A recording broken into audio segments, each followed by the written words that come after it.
Hi everyone, this is Dr. Nitin Chhoda with Ignition Time and welcome to my channel. Thank you so much for being a viewer. Thank you so much for being a subscriber. I want you to know I really appreciate you, and all I ask of you, if you learn something new from this video, is please click the like button, please subscribe, and please enable notifications. That really helps out the YouTube algorithm. With that being said, I have a question for you. What if we had a bold new idea to never have any stimulus problems again, to never have any stimulus, showdowns, if you will, to never have any stimulus standoffs in the future? What if in the future, all future stimulus discussions, the extent of unemployment benefits, the amount of stimulus checks, the amount of aid to small businesses, what if all that was dependent on the state of the economy, okay, the state of the economy, and not the whims of several different politicians? Once again, what if the state of the economy led to more or less stimulus, depending on whether it was needed or not, depending on the extent of unemployment, for example, as opposed to being dependent on the whims of politicians, being dependent on what one person felt about red states versus blue states, what one person felt about testing, tracing, and treatment, and what another person felt about the fiscal deficit in our country. Because as you know, President Trump has been concerned about bailouts to, I quote, poorly run democratic states. House Speaker Pelosi has been stuck on the language for testing, tracing, and treatment and state funding. And Senate Majority Leader Mitch McConnell and several Republican senators in a Republican majority Senate going into the election tomorrow are concerned about the extent of the fiscal deficit. Again, what if all stimulus was tied to the state of the economy and not the whims of several different politicians, the dynamic or the lack of dynamic between the White House, between the Senate, and between the House? What if the gridlock between the administration and Congress had nothing to do with the stimulus? That is a bold new idea that we'll explore in this video. On your screen, you'll see an article from Bloomberg that said a big idea to avoid stimulus standoff is indeed winning new support. Now, spending programs that can potentially essentially kick in automatically depending on how the economy is doing. So let's say if the economy is doing badly, in other words, unemployment is up and small businesses have shut down because of any reason. It could be unrelated to a pandemic, it could be any other reason in the future. Who knows what the future reason might be? But because of these whenever the economy sees a downturn, what if potentially there was no need for lawmakers to pass a law, to be able to get it passed in the House, to be able to get it passed in the Senate? Guess what? That's been the reason for the gridlock. There's no need for the president to sign anything. What if this automatically led to stimulus? This is the concept of the automatic stabilizer. Now, Democrats have backed a bigger role for automatic stabilizers during this pandemic. In fact, former Vice President Joe Biden has said that he wants to apply them in future recessions as well. This is extremely important. Now, keep in mind, unemployment insurance, unemployment benefits are the most important aspect of the stimulus in the United States whenever there is some kind of an economic downturn, which is why the $600 a week unemployment booster, which was significant, that faded away in the end of July, has essentially led to a weakening of the economy in the third quarters and the fourth quarters from the point of view of providing help to those who need it the most. In fact, you'll see a chart on your screen that shows you the jobless benefits that supported households through the early months of the pandemic have indeed declined since the extra $600 expired. So you can see that this unemployment insurance, which again is the most important stabilizer in the US, that expired, has led to a significantly reduced amount of money being sent out by the US Treasury, and it has essentially affected those who need help the most, leaving millions of unemployed Americans with a sudden drop in income, especially when the economy was at its weakest. Now, Claudia Sahm, who's a former Federal Reserve economist who's done a lot of work on this topic, said July 31st is the reason that we should have automatic stabilizers. That was when Congress broke down in terms of the discretionary process of sending out more relief. She said, when the sky is falling, Congress will act. But in the recovery phase, this is very important, in the recovery phase, when the economy is in a slow grind out of a big hole like we are right now, political disputes can get in the way.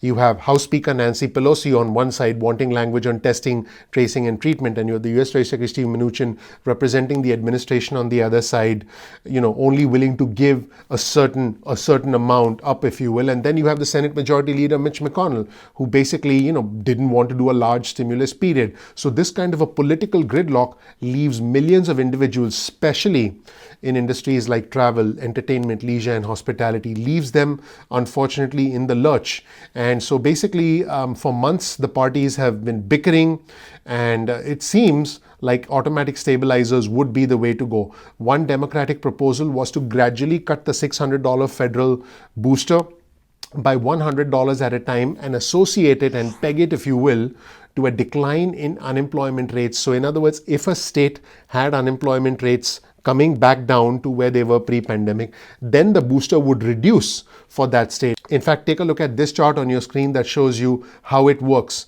The Democrats' plan to phase out pandemic benefits shows how automatic stabilizers work by linking fiscal support to economic conditions. This is quite fascinating. You can see that if the unemployment is above 11%, then the booster would be 600. If the unemployment is above 10%, the booster would be 500. If the unemployment was above 9%, 400, 8%, 300, and 7%, let's see, yeah, so we would have above 7% would be $200 and above 6% would be $100. You can actually see that, and you can see that this would make a lot of sense. This is what former Vice President Joe Biden is proposing, and he wants to keep these expanded benefits in place and set up automatic triggers based on economic and public health conditions in the future, even if we have a future crisis. So, these benefits would automatically be phased out during a future crisis, depending on how that particular state was doing.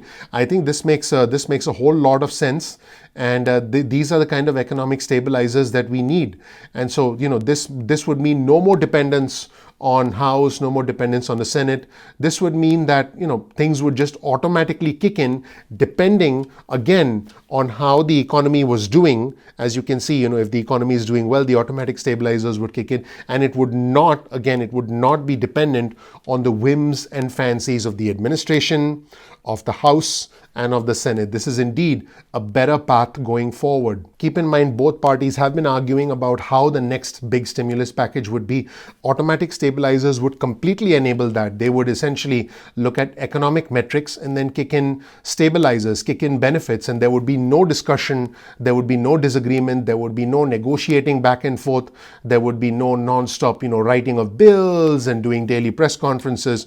It would help a lot of people out, and the Republicans are concerned about how to pay for these kinds of automatic stabilizers, because the United States has already run up a $3.1 trillion budget deficit this year fighting this particular pandemic.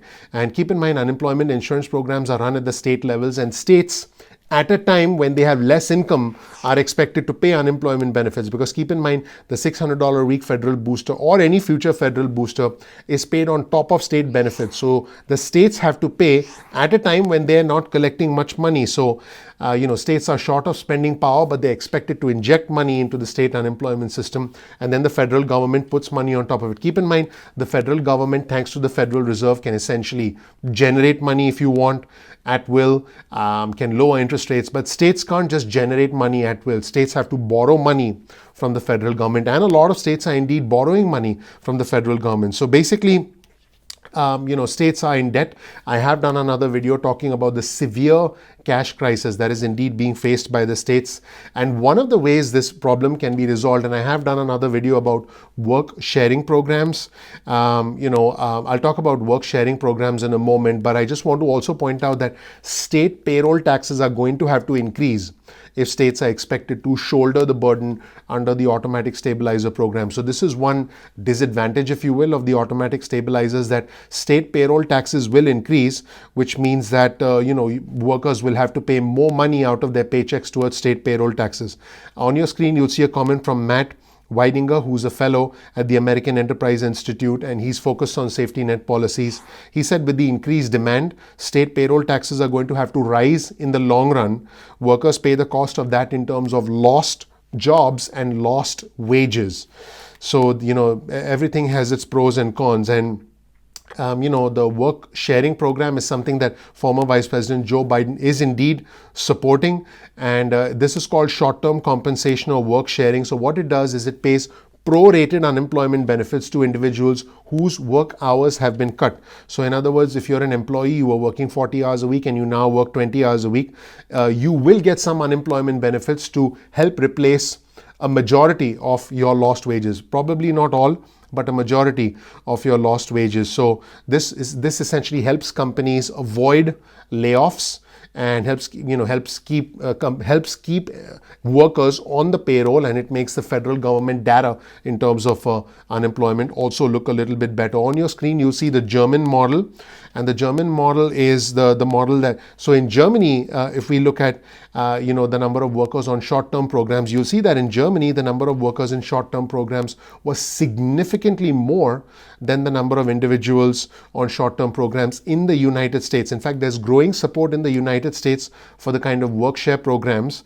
that help stabilize labor markets in Europe through the pandemic. So again, you'll see in Germany a lot of individuals on work sharing programs, but unfortunately in the United States, almost nothing. So there is support for work sharing programs, but the problem is that only about half of half of the states in the country offer work sharing programs. They are limited in scope and not many businesses are aware of them. And like I mentioned, former Vice President Joe Biden promises to, I quote, dramatically scale up the programs, and there's a lot of backing for that from conservative economists, including Kevin Hassett, who's the former head of President Trump's Council on Economic Advisors. He said we'd far rather see everyone have a 50% job and their health insurance and stay connected to work, and to have them pick half of their workers having a job.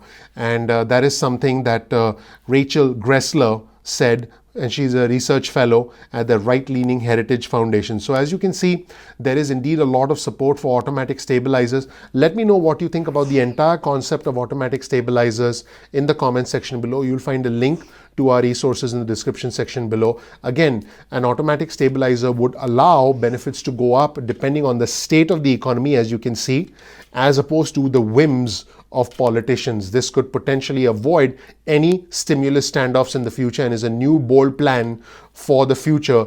Any future where we face an economic calamity, whether it's due to a pandemic or anything else. Let me know what you think in the comment section below, and also check out the link to our resources in the description section below. Thank you so much for watching, everybody. My name is Dr. Nitin Chhoda with Ignition Time. If you learned something new from this video, please click like, please subscribe, please enable notifications. That would be your vote of confidence in us and all the effort that goes into this channel behind the scenes. If you don't know anything about me and you're new to the channel, check out my video. You'll learn more about who I am, what my journey has been like, and why you should listen to me. We release videos at 2 p.m. East Coast time most days of the week, 2 p.m. East Coast time. We'll continue to do this this week, even though tomorrow is election day. You can get your cell phone out, send a text message with the word ignition or with the word time to 70,000, that's 70000, and then you'll get added to SMS alerts list going forward. You can also, if you want, get added to our email list. Simply go to ignitiontime.com/alerts. That's ignitiontime.com/alerts, and you'll get added to our email list going forward. You can also follow us on Instagram. My Instagram handle is ignition_time. We release exclusive content on Instagram. You can also follow us on Twitter. Our Twitter handle is also ignition_time. You'll get breaking news and alerts from us on Twitter. We look forward to having you become a part of our Twitter community. Now, keep in mind that YouTube doesn't always send out notifications on time. So simply bookmark youtube.com/ignition_time. That's youtube.com/ignition_time. And then you can visit the homepage of our channel and watch our videos at any point in time that you want. Check out the links to all our resources in the description section below. Please comment below and engage and interact with our community. Once again, please click like, please subscribe, please enable notifications. That would help out the YouTube algorithm. If we did anything to help you in any way, that's all I ask for. Thank you so much for watching. I'm looking forward to seeing you in the next episode of Ignition Time. Take care. Bye.